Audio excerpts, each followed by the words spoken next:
Hola amigos, bienvenidos nuevamente a su canal GateOfLeo, una ventana a la verdad, una puerta a la realidad. Y bueno, amigos, voy a continuar exponiendo justamente los últimos hechos, noticias, información, todo este entramado de lo que está pasando en el área geopolítica y este mundo en conflicto en el cual estamos viviendo y el cual nos conduce a un desastre. Voy a continuar con esto, con lo que dijo la señora Kaja Kallas y por supuesto referente a que Rusia es invencible o no es invencible. Aquí hay que ponerlo tal y como es. ¿Es Rusia invencible o no lo es? Yo he dicho que es invencible. Porque no existe una sola nación que vaya directamente a la guerra con Rusia sin tener que recurrir a las armas más destructivas, que vienen siendo las armas nucleares. Ya sea contra Estados Unidos, o ya sea Estados Unidos versus Rusia, pero al final, insisto en que aún en esa guerra, Rusia tiene posibilidades de subsistir. Estados Unidos no la tiene. Europa tampoco. Es o no invencible. Yo le he dicho bien claro y le he dicho porque ella ha dicho qué tipo de armamento tiene. No estoy diciendo aquí algo que no entienda y que no sepa del por qué digo que Rusia es invencible y que al final, aún en una guerra nuclear, Rusia será el vencedor. Más claro, ni el agua. A ver, alguno de mis detractores, dígame, ¿qué arma de Estados Unidos puede superar el Oreshnik, que con armas nucleares puede acabar con Europa así, instantáneamente? Puede, y usted ya lo miró. Los que sabemos el tipo de arma que es, sabemos ya perfectamente, y Europa sabe, que si se utiliza el Oreshnik con armas nucleares, automáticamente toda Europa está acabada. ¿O que tiene armas nucleares? Bueno, pero también yo he dicho, veamos el tipo de sistema de defensa que tiene uno y que tiene otro. Y se da cuenta que el mejor sistema de defensa que hay sobre el planeta se llama el sistema de defensa ruso, sea el S-300, S-400, S-500, o tiene una variedad incalculable de sistemas de defensa, con lo que no cuentan muchas naciones europeas. Y claro está que en el conflicto en Ucrania, todos los sistemas de defensa, tanto de Estados Unidos, de Inglaterra, del mismo Francia, del mismo Alemania, han fallado y no han podido detener los ataques rusos. Mientras que Rusia ha logrado y está logrando detener inclusive ataques de artillería. O sea, ve la diferencia, pero bueno, vamos a continuar. Estaba hablando de Siria. Lo que decía la señora Kaja Kallas. ¿Es Rusia invencible o no lo es? Yo he dicho que es invencible y que no hay absolutamente nada ni nadie que pueda compararse militarmente con Rusia. Bueno, pero vamos a lo de Siria. Porque la señora Kaja Kallas dijo justamente que los hechos y acontecimientos en Siria lo mostraban. Vamos otra vez a exponer este punto referente a Siria. En Siria, insisto nuevamente aquí, en que hubo una traición por parte del ejército, que no querían a Bashar al-Assad, está bien. Pero el ejército tenía la obligación, al ver que el señor Bashar al-Assad había huido, o se había ido de Siria, tenía la obligación de defender su territorio. Y no lo hicieron. Cuando dice Kaja Kallas que lo muestran los hechos en Siria, ¿qué esperaba? Que Rusia dejara descubierto el frente de batalla en Ucrania para venir y traer a cientos y a miles de soldados al territorio sirio para defender a un territorio de un ejército que lo había traicionado y un lugar donde hay inestabilidad constante. O sea, que Rusia sacrificara a sus hombres, a su armamento y su economía para venir a salvar a una nación con un líder que huyó y un ejército que no quiso luchar. O sea, Rusia. Era una trampa en contra de Rusia. El problema es que la trampa se la echaron ellos mismos. Pero que Rusia aquí salió derrotado. ¿En qué sentido? Para los que hablan de que Rusia salió derrotado. ¿En qué sentido salió derrotado de ahí? De ninguna manera. ¿Por qué? ¿Por qué no salió derrotado Rusia de Siria? Porque sus dos bases militares principales, tenía más. Tenía ya pequeñas bases militares en diferentes regiones, en Homs, en Alepo, en diferentes regiones. Pero tenía muy en especial la de Khmeimim y la de Tartus. Esas siguen intactas, esas siguen ahí.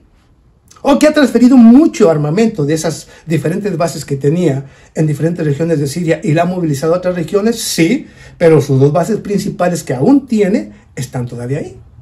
Claro, todos esperan que se cierren esas dos bases militares porque obviamente ahí está Turquía, ahí está Israel y por supuesto Estados Unidos, y van a presionar al nuevo gobierno de Siria, que no es otra cosa más que el líder de Al-Qaeda, de Al-Nusra y del mismo ISIS. O sea, los mismos contra los cuales supuestamente luchaba Estados Unidos en territorio sirio. Hoy son el nuevo gobierno. ¿Y del lado de quién están?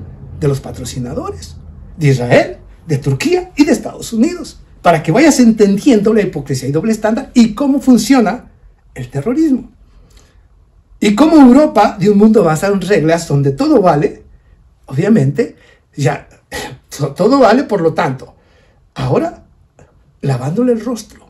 Realmente, si los europeos entendieran qué tipo de personajes están gobernando Europa, lo he dicho una y otra vez, ya lo sabían, habría marchas y protestas tan violentas que arrasarían con la élite y con los políticos de Europa. Pero bueno, desafortunadamente, los medios de comunicación corporativos le han lavado el cerebro a la mayoría de los ciudadanos y creen que viven en democracia. Y creen que sus gobernantes luchan en contra de los malos, cuando a los malos se les está dando todo para que continúen llevando caos por donde quiera. Porque esto también lo van a pagar en Europa. Atentados terroristas como el de ayer, el de antier, por un saudí que arrolló a una multitud en Alemania. ¿Culpa de quién? De ellos mismos. Y siguen alimentando a las mismas bestias que contra las cuales luchaban. ¿Ah? ¿Qué te parece? A ver, dime tú, ¿qué te parece, hermano? Bueno, pero ahora vamos a continuar. Bueno, pero no se te olvide, ya que estás aquí, dame mi like, déjame un comentario. Por supuesto, suscríbete al canal si no lo has hecho. Y si ya lo hiciste, dale a la campanita para que te lleguen las notificaciones. Invita a otros a que nos acompañen. Comparte el link, comparte el video. Y por supuesto, suscríbete, por supuesto, si quieres apoyar económicamente, se acepta cualquier tipo de ayuda. Y voy a continuar por lo que dijo Kaja Kallas.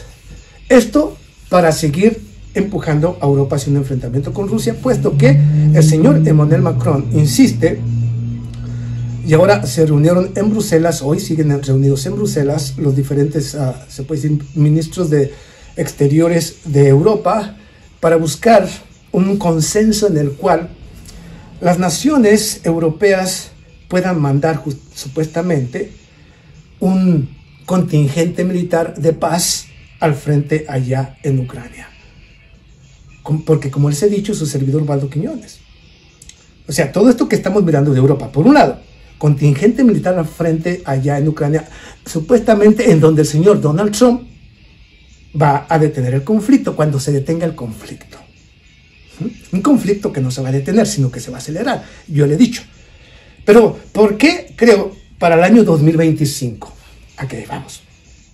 Primera predicción en el video anterior es justamente que Donald Trump va a transferir o va a enviar personal militar de Estados Unidos a Ucrania. La primera. Segunda profecía que se va a cumplir, que Europa al final va a decidir transferir personal, no de la ONU, sino personal de la OTAN, que es que como pacificadores al frente, ¿ok? Esa es la segunda profecía que se viene. Esto va a llegar. Se lo está diciendo su servidor. Finalmente se va a dar un consenso en el cual van a decir, estamos de acuerdo, hay que enviar personal de Europa al frente de contacto para detener el avance ruso. Que es que no vamos a luchar únicamente para detener el avance y obligar a Vladimir Putin a sentarse a la mesa del diálogo. Fíjense lo que estoy diciendo. ¿Cuál va a ser el resultado? Ninguno. Porque obviamente Rusia es el que está ganando. Y Rusia tiene la capacidad para seguir avanzando con o sin la OTAN dentro del territorio ucraniano. La intención, ¿por qué van a enviar los soldados entonces? Muy simple. Porque la inversión de más de 150 mil millones de dólares que ha realizado Europa hasta hoy y que prepara otro paquete de 50.000. Y hasta el año 2030, $500 billones de euros. Bueno, toda esa inversión, ¿de dónde la van a obtener? Todo el dinero que han invertido en Ucrania, en ese agujero negro, ¿quién se los va a entregar? ¿Rusia? Si ya le robaron sus 300.000 millones de dólares. ¿Rusia les va a entregar ese dinero? ¿El Departamento de Estado? Y lo que ha invertido Estados Unidos, más de 200.000 millones de dólares. Más de 200.000 Estados Unidos. ¿Quién les va a pagar eso? Entonces, ¿para qué van a enviar ese personal? Para tratar de detener el avance de Rusia en las diferentes regiones. Y para tratar de obligarlo a sentarse a dialogar con ellos.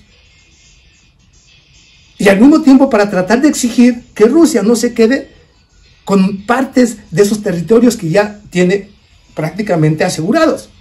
¿Por qué? Porque la riqueza más importante de Ucrania se encuentra justamente en los territorios que Rusia está liberando. Y si ahí está la riqueza y queda una Ucrania en el cual no hay riqueza, ¿quién les va a pagar la inversión? Obviamente toda la inversión se va a perder. ¿Cree que lo van a aceptar? Por supuesto que no. Entonces, ¿qué van a hacer? ¿Ir a la guerra? Esa es la segunda predicción. 1. Que Estados Unidos enviará personal militar al frente en Ucrania. Y que la OTAN, finalmente, también, esto vendrá después de que Donald Trump anuncie la transferencia de más armamento y personal militar de Estados Unidos a Ucrania. Entonces Europa se va a dar valor como siempre y decir, ahora sí, este es el Donald Trump que esperábamos y vamos todos ahora sí al frente. Miren, que yo me estoy exagerando y equivocando en absoluto. Vamos a otro punto importante. Aquí ya estamos en una guerra, ¿ok? Yo le dije que los diferentes frentes se van a ir abriendo y que obviamente, eso por un lado, por lo que está pasando en Siria, lo que dijo la señora Kaja Kallas, vamos a puntos importantes a quienes creen realmente que Vladimir Putin perdió. No, era una trampa en contra de Rusia y en contra de Irán. Por eso no lucharon y por eso dijeron, ¿sabes qué? Este ejército traicionó a su gente y a su tierra y a su pueblo por un líder al cual no querían, entonces no hay nada que hacer. No vamos a perder aquí en Siria lo que tenemos. No vamos a sacrificar a hombres, ni nuestro personal, ni tanto dinero en un país que no quiere luchar. Vámonos. Lo único que está salvando Rusia hasta hoy son sus dos bases militares más importantes, la de Hamaimim y por supuesto la de Tartus, que son las más importantes, y tiene acuerdos supuestamente con el nuevo gobierno para que esas bases militares no sean tocadas. Bueno, yo sé que la presión de Estados Unidos va a ser que aparentemente empiece presión para que Vladimir Putin deje esas bases militares. Pero bueno, aún si se fuera, si se queda, podría ayudar muchísimo a los mismos sirios cuando empiece la rebelión. Porque yo he dicho que esto era una trampa para Putin, pero como Vladimir Putin no cayó, ni Irán cayó en la trampa, entonces los que cayeron en la trampa de crear una vacuum, o digamos, crearon prácticamente un vacío de poder sin precedentes, que habrá una disputa sin precedentes a lo largo y ancho de todo Siria.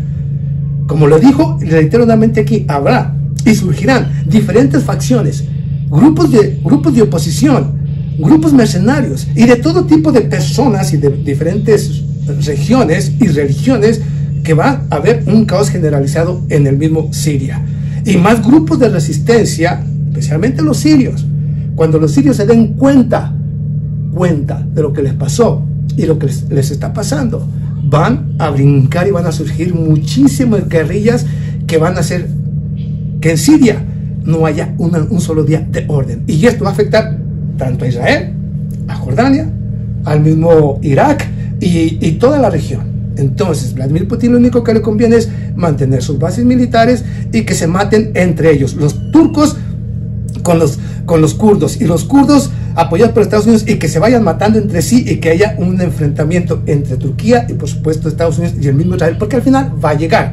Eso también se los está diciendo su servidor. Eso va a llegar.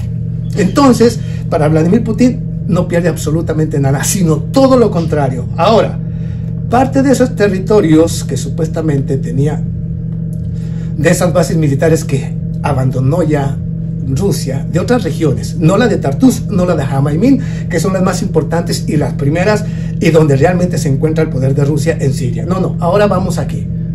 Nomás para que vea. Qué conveniente le salió a Rusia esto, conveniente, muy conveniente lo que está pasando en Siria. Conveniente para Rusia, pero no para Estados Unidos, ni Israel, ni Turquía, que al final van a tener que enfrentarse y va a suceder. Y van a tener desestabilidad interna porque va a haber diferentes tipos de grupos que van a tomar sus propias decisiones. Vamos aquí.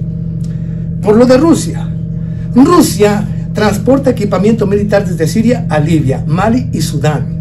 Moscú está reduciendo la presencia militar en Siria y trasladando equipo militar a Libia, Mali y Sudán. Mali y Sudán, que ya tienen contratos con Rusia, pero no tiene bases militares ahora, pues bueno, ahora Rusia se va a mover más rápidamente hacia África, a Sudáfrica y esas regiones.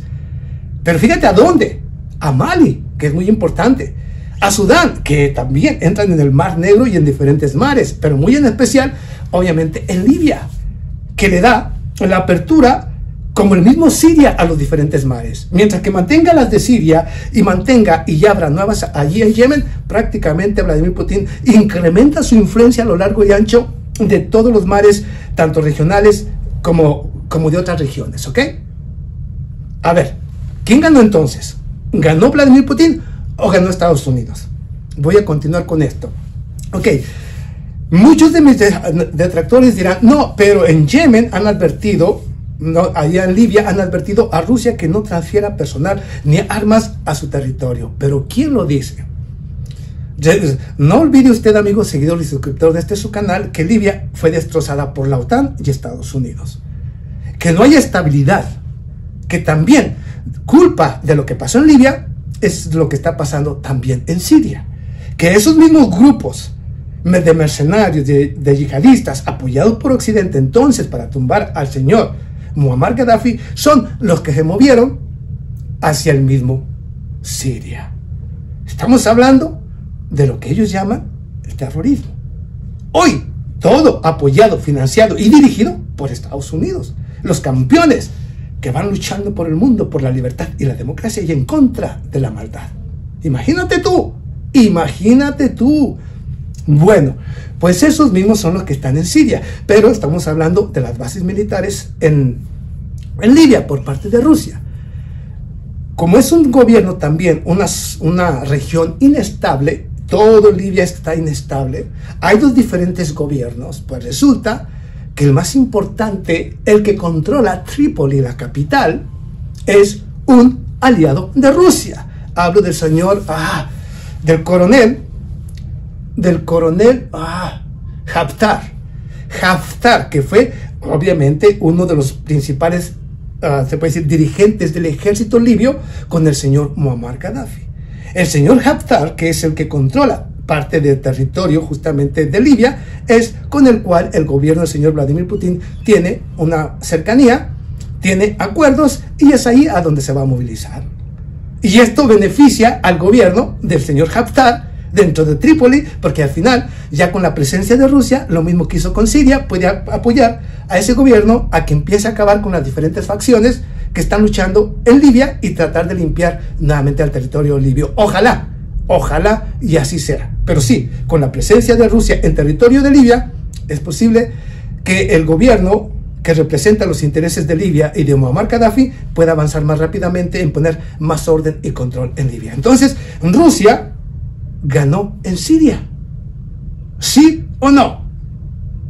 Lo que no sabe la señora Callas es que el problema es para Europa, para Estados Unidos, para Israel, que ahora tendrán que enfrentar, como dije y reitero aquí, una migración sin precedentes en una Europa devastada, pero que van a empezar a sacar los migrantes. Bueno, si siguen creando caos y destrucción en otras regiones, ¿a dónde cree que van a llegar los migrantes? Les guste o no, o quieran o no, a Europa. Y aún si iniciaran internamente la persecución de los supuestos migrantes que hay por ahí, ¿qué van a causar en Europa? Un desorden y un desastre total. Así es que, señores, mire, soy optimista en el sentido de que miro cómo Occidente se está destrozando a sí mismo.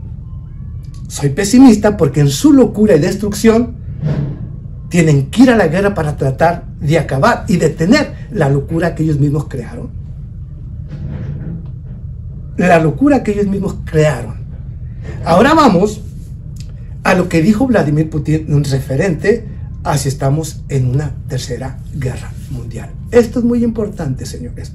Esto es muy importante. Ya te voy dando profecías para el próximo año, lo que va a pasar en una región y en otra, quién gana, quién pierde, y ahora vamos a si estamos o no estamos en una tercera guerra mundial. A ver.